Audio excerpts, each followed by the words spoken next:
بسم اللہ الرحمن الرحیم۔ نمرود کی آگ سے نکلنے کے بعد حضرت ابراہیم علیہ السلام نے ملک شام کا رخ کیا اور وہیں زندگی بسر کرنے لگے۔ اس شہر میں آ کر حضرت ابراہیم علیہ السلام کا واسطہ ایسے لوگوں سے پڑا جو بڑے ہی خوبصورت اور اعلیٰ شان و شوکت والے کپڑے پہن کر کسی جگہ روانہ ہو رہے تھے۔ حضرت ابراہیم علیہ السلام نے ان لوگوں سے پوچھا کہ تم سب لوگ کہاں جا رہے ہو؟ انہوں نے جواب دیتے ہوئے کہا کہ ہم ایک بادشاہ کے محل میں جا رہے ہیں۔ ان کی ایک بہت ہی خوبصورت لڑکی ہے۔ وہ ایسی خوبصورت ہے کہ اس جیسی حسین عورت اس دنیا میں کوئی موجود نہ ہے، لیکن اس کے لیے جو بھی رشتہ آتا ہے وہ اس کو انکار کر دیتی ہے۔ اس کا کہنا ہے کہ میں اپنی پسند کے لڑکے سے شادی کروں گی۔ 7 دن سے مسلسل یہ سلسلہ جاری ہے کہ سب لوگ وہاں جاتے ہیں۔ وہ شہزادی کسی کو پسند نہیں کرتی ہے، سب کو محل کے میدان سے جانے کے لیے کہہ دیتی ہے۔ یہ بات سن کر حضرت ابراہیم علیہ السلام بھی ان لوگوں کے ساتھ اس بادشاہ کے محل میں یہ عجیب منظر دیکھنے چلے گئے۔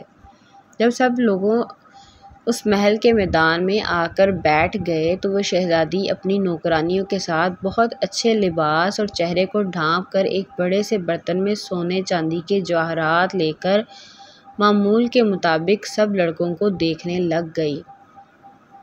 شہزادی نے دور سے دیکھا کہ آج ان لڑکوں میں ایک ایسا لڑکا ہے کہ جس کی پیشانی نور سے چمک رہی تھی۔ شہزادی نے اس لڑکے میں عجیب کشش محسوس کی، تو وہ حضرت ابراہیم علیہ السلام کے پاس آئی اور سونے چاندی سے بھرا ہوا برتن حضرت ابراہیم علیہ السلام کی گود میں انڈیل دیا اور واپس جا کر اپنے والد کے ساتھ تخت پر بیٹھ گئی۔ حضرت ابراہیم علیہ السلام کو بادشاہ کے سامنے لایا گیا تو بادشاہ نے اپنی لڑکی سے کہا، اے میری پیاری بیٹی، تیری پسند بہت ہی اچھی ہے۔ تو نے نیک اور پرہیزگار لڑکے کو پسند کیا ہے۔ یہ لڑکا مجھے مالی لحاظ سے غریب لگتا ہے، اس لیے بادشاہ نے لڑکی سے کہا، اے میری بیٹی، یہ غریب اور پردیسی لڑکا ہے، اس سے شادی نہ کرو۔ وہاں جو لوگ بیٹھے ہوئے تھے انہوں نے بادشاہ کی بیٹی سے حضرت ابراہیم علیہ السلام کی شادی کرنے کے لیے ہاں کروا دی۔ شادی کا سارا خرچہ بادشاہ نے دونوں طرف سے خود ہی کیا۔ بادشاہ کی لڑکی کی شادی کا چرچا سارے شہر میں ہو گیا تھا۔ قصص الانبیاء۔ ناظرین گرامی، اس شہزادی کا نام حضرت سارہ سلام اللہ علیہ تھا۔ کچھ روایات میں یہ بیان کیا گیا ہے کہ سارہ اور اماں حوا ایسی خواتین تھیں جو کہ انتہا کی حسین و جمیل تھیں۔ حضرت ابراہیم علیہ السلام کی شادی کو ابھی چند دن ہی گزرے تھے کہ آپ علیہ السلام ملک مصر کی طرف ہجرت کی۔ مصر میں اس وقت قبطیوں کی حکومت تھی، اور یاد رہے کہ قبطیوں کے ہر بادشاہ کو فرعون کے لقب سے پکارا جاتا تھا۔ کچھ لوگ سمجھتے ہیں کہ فرعون خاص اس بادشاہ کا نام تھا جو حضرت موسیٰ علیہ السلام کے زمانے میں تھا، جبکہ فرعون کسی بھی بادشاہ کا نام تاریخ میں نہیں رہا۔ فرعون ایک لقب ہے جو کہ قبطیوں کے تمام بادشاہوں کے لیے بولا جاتا تھا۔ اس وقت عمرو بن امراتی القیس وہاں کا فرعون یعنی بادشاہ تھا۔ سفر پر جاتے ہوئے لوگوں نے حضرت ابراہیم علیہ السلام کو کہا، اے ابراہیم، اپنی بیوی کو ساتھ لے کر نہ جاؤ۔ مصر کا بادشاہ عورتوں کا بے حد شوقین ہے، وہ عورتوں کو اپنی ہوس کا شکار بنا لیتا ہے۔ اسے خوبصورت لڑکیاں اپنے سامنے پیش کرنے کے لیے آدمی رکھے ہوئے ہیں جو شہر سے لڑکیاں اس کے پاس لے کر جاتے ہیں۔ وہ لڑکیوں کے ساتھ اپنی ہوس پوری کر کے ان لڑکیوں کو بے پناہ دولت دے دیتا ہے۔ جب بھی کوئی نیا مسافر کسی عورت کے ساتھ مصر میں داخل ہوتا ہے تو اس مصر کے فرعون کی فوجی اس عورت کو گرفتار کر کے سب سے پہلے بادشاہ کے پاس لے جاتے ہیں، اور وہ فرعون اس عورت کو کچھ راتیں اپنے پاس رکھ کر پھر چھوڑ دیتا ہے۔ ناظرین گرامی، یہ یاد رہے کہ فرعون کے تمام بادشاہوں کو فرعون کے لقب سے پکارا جاتا تھا۔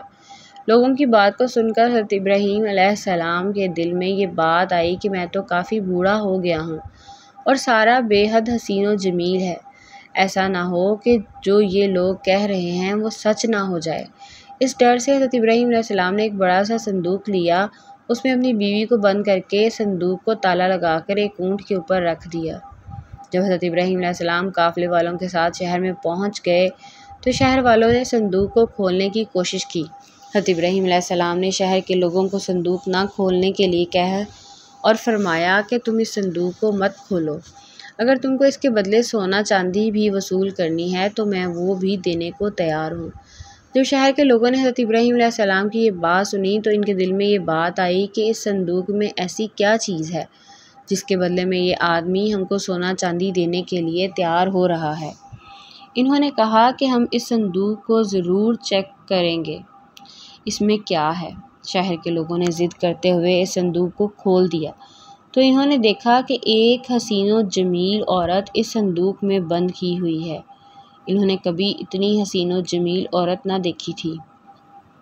انہوں نے حضرت ابراہیم علیہ السلام اور سارہ کو لیا اور فرعون بادشاہ کے سامنے پیش کر دیا۔ جب بادشاہ کی نظر سارہ پر پڑی تو بادشاہ نے حضرت ابراہیم علیہ السلام سے دریافت کیا کہ یہ عورت آپ کی کیا ہے؟ حضرت ابراہیم علیہ السلام جواب دیتے ہوئے فرمایا کہ یہ میری بہن ہے۔ حضرت ابراہیم علیہ السلام کا جواب سنتے ہی مصر کے بادشاہ نے کہا کہ تم اپنی بہن مجھ کو دے دو۔ حضرت ابراہیم علیہ السلام نے کہا کہ وہ خود جو فیصلہ کر لے وہ مجھے منظور ہے۔ سارہ نے کہا کہ میں پناہ مانگتی ہوں اللہ سے۔ بادشاہ حضرت سارہ کے حسن کے بارے میں اپنے کارندوں سے آگاہ ہو چکا تھا۔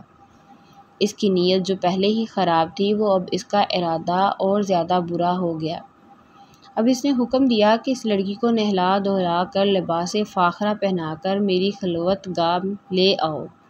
ملعون کے حکم کی تعمیل کی گئی۔ جب حضرت سارہ کو تیار کر کے فرعون کی خلوت گاہ میں پہنچا دیا گیا تو آپ وہاں پر اللہ کے حضور عبادت میں مصروف ہو گئیں۔ صحیح بخاری کی حدیث نمبر 2217 میں یہ واقعہ تفصیل سے درج ہے۔ چنانچہ فرعون خلوت گاہ پہنچا اور حضرت بی بی سارہ سلام علیہ کی عبادت ختم ہونے کا انتظار کرنے لگا۔ حدیث پاک کے الفاظ ہیں کہ حضرت بی بی سارہ سلام اللہ علیہ اللہ پاک سے یوں دعا کی، اے اللہ، اگر میں تجھ پر اور تیرے رسول ابراہیم علیہ السلام پر ایمان رکھتی ہوں، اگر میں نے اپنے شوہر کے سوا اپنی شرمگاہ کی حفاظت کی ہے تو مجھ پر ایک کافر کو مسلط نہ کر۔ روایات میں اس طرح بیان کیا گیا ہے کہ اللہ تعالیٰ نے اسی وقت حضرت جبرائیل علیہ السلام کو بھیجا اور فرمایا کہ حضرت ابراہیم علیہ السلام کی آنکھوں سے پردہ ہٹا دو تاکہ وہ اپنی عورت کو دیکھ سکے۔ بادشاہ مصر اور سارہ جو بات چیت کریں وہ حضرت ابراہیم علیہ السلام خود دیکھیں اور سن سکیں۔ فرعون مصر حضرت سارہ کو اپنی طرف مائل کرنے کی کوشش کرتا رہا پر وہ ہر بار ناکام ٹھہرایا۔ پھر اس نے سارہ بی بی کے ساتھ زبردستی کرنا چاہی تو اللہ کی طرف سے زمین پھٹ گئی۔ بادشاہ مصر اپنے زانوں تک زمین کے اندر گھس گیا۔ جب اس کو کوئی چارہ نہ چلا تو اس نے سارہ بی بی کو کہا کہ یہ عورت جادوگر ہے۔ حضرت سارہ نے جواب دیتے ہوئے کہا، اے بدقسمت بادشاہ، میں جادوگر نہیں ہوں۔ میرا خاوند حضرت ابراہیم علیہ السلام اللہ کا بہت اچھا دوست ہے۔ اللہ غفور الرحیم ہے، سب کچھ دیکھنے والا ہے، وہ ظاہر و پوشیدہ کو اچھے طریقے سے جان جاتا ہے۔ میرا خاوند اللہ تعالیٰ سے یہ دعا کر رہا ہے کہ تیری بری نیت میری طرف سے ٹل جائے۔ ہر بار اللہ تعالیٰ اپنی دوست کی دعا قبول کر رہا ہے۔ سارہ بی بی کی زبان سے یہ لفظ سن کر مصر کے بادشاہ نے توبہ کر لی تو اللہ تعالیٰ نے اس کو زمین سے باہر نکال لیا۔ جب وہ زمین سے باہر نکل آیا تو پھر اس کی نیت خراب ہوئی تو اس نے حضرت سارہ کو بد نظر سے دیکھا تو اللہ تعالیٰ کے حکم سے اس کی نظر جاتی رہی۔ جب وہ آنکھوں سے نابینا ہو گیا تو اس نے سارہ سے کہا، اے بی بی، میرے لیے اللہ سے دعا کرو کہ میں ہمیشہ کے لیے اس بدکاری سے بچ جاؤں۔ حضرت سارہ نے بادشاہ مصر کے لیے اللہ تعالیٰ سے دعا کی، اے اللہ، اس زانی شخص کو سیدھا راستہ دکھا دے۔ اللہ نے حضرت سارہ بی بی کی دعا قبول کرتے ہوئے اس کی آنکھوں کی بینائی واپس لوٹا دی۔ جب اس کی آنکھیں ٹھیک ہو گئیں تو اس نے ایک بار پھر حضرت سارہ کی طرف بدکاری کرنے کی کوشش کی تو اس بار اس کا سارا جسم ایک جگہ پر رک گیا۔ اس نے پھر حضرت بی بی سے درخواست کی کہ میرے لیے دعا کریں تو سارہ نے جواب دیتے ہوئے کہا، اے بدقسمت، تو اپنی حرکتوں سے باز نہیں آ رہا ہے، یہ سب دعا میرا خاوند کر رہا ہے، اب اس کی مرضی ہے کہ وہ تیرے لیے دعا کرتا ہے یا نہیں کرتا۔ مصر کے بادشاہ نے حکم دیا کہ حضرت ابراہیم علیہ السلام کو میرے سامنے لاؤ۔ حضرت ابراہیم علیہ السلام کو مصر کے بادشاہ کے سامنے لایا گیا۔ ملعون نے حضرت ابراہیم علیہ السلام کو کہا، اے ابراہیم علیہ السلام، میرے لیے دعا کرو، میں بہت ہی بے شرم انسان ہوں، میں نے تیرے ساتھ بہت ہی برا کرنے کی کوشش کی ہے۔ حضرت ابراہیم علیہ السلام نے فرمایا کہ یہ سب کچھ میرا خدا کر رہا ہے جو بڑا ہی رحیم اور کریم ہے۔ بادشاہ نے اپنی بیٹی حسین و جمیل سارہ کے سامنے پیش کر دی اور کہا، اے اللہ کے نیک بندی، میں تم کو بی بی ہاجرہ شکرانے کے طور پر بطور ہدیہ پیش کرتا ہوں۔ جو گناہ مجھ سے ہوا ہے تو مجھے اللہ کے واسطے معاف کر دیجیے۔ روایات میں ہے کہ حضرت ابراہیم علیہ السلام سارہ اور ہاجرہ کو ساتھ لے کر کنعان کی طرف تشریف لے گئے۔ حضرت سارہ راستے میں حضرت ابراہیم علیہ السلام کو سب گزرا ہوا وقت بتانے لگیں تو حضرت ابراہیم علیہ السلام نے فرمایا، اے سارہ، تم بے فکر رہو، اللہ نے میری آنکھوں سے پردہ غیب کو دور کر دیا تھا۔ میں آپ اور مصر کے بادشاہ کی ہر بات کو سن سکتا اور آپ دونوں کو دیکھ رہا تھا۔ تم کو کسی بات کو بتانے کی ضرورت نہیں ہے۔ روایات میں ہے کہ اس کے بعد حضرت سارہ نے حضرت ہاجرہ کی شادی حضرت ابراہیم علیہ السلام کے ساتھ کر دی۔ مصر سے آئے ہوئے 10 سال گزر گئے تھے کہ اللہ نے سارہ اور حضرت ابراہیم علیہ السلام کو ابھی تک اولاد کی نعمت سے مالا مال نہیں کیا تھا، یہاں تک کہ اللہ نے حضرت ابراہیم علیہ السلام کو اولاد عطا کرنے کا وعدہ کیا ہوا تھا۔ سارہ حضرت ابراہیم علیہ السلام کو کہا، اے ابراہیم علیہ السلام، مجھ کو کوئی امید نظر نہیں آتی ہے کہ اللہ مجھ کو اولاد دے گا۔ روایات میں ہے کہ حضرت ابراہیم علیہ السلام کی ہاجرہ کے ساتھ شادی کے 1 سال بعد ہی اللہ تعالیٰ نے حضرت ہاجرہ کے بطن سے حضرت اسماعیل علیہ السلام کو پیدا کیا۔ کتاب ازواج انبیاء۔ جب حضرت ابراہیم علیہ السلام کی عمر 100 سال اور حضرت سارہ کی عمر 90 سال کو پہنچی تو اللہ نے حضرت سارہ کو بھی ایک بیٹے کی نعمت سے نواز دیا، جس کا نام اسحاق علیہ السلام رکھا تھا، جس کا ذکر قرآن پاک میں اس طرح سے بیان کیا گیا ہے، ہم نے سارہ کو اسحاق کی اور اس کے بعد یعقوب کی خوشخبری دی۔ سارہ نے کہا، او میرے خدا، میرے گھر بچہ ہوگا، میں اور میرا شوہر تو بوڑھے ہو چکے ہیں، یہ تو بڑی ہی عجیب بات ہے۔ انہوں نے کہا کہ تم اللہ کی قدرت کو تعجب کرتی ہو، اے اہل بیت، تم پر اس کی برکتیں اور رحمتیں ہیں۔ سورۃ ہود آیت نمبر 71 تا 73۔